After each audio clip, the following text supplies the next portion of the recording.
de la, nu știu, 16 la 30 de ani. În al treilea rând, sprijinim prin 3 burse 2 studenți și un elev cu posibilități intelectuale peste medie, dar cu posibilități materiale mai puțin favorabile. Cum măsurați intelectul?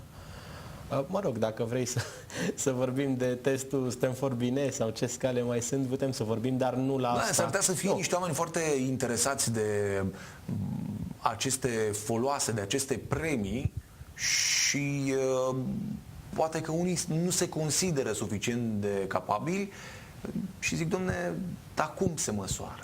Ce instrument se folosește? Nu folosim neapărat un instrument, este un așa zis concurs de dosare.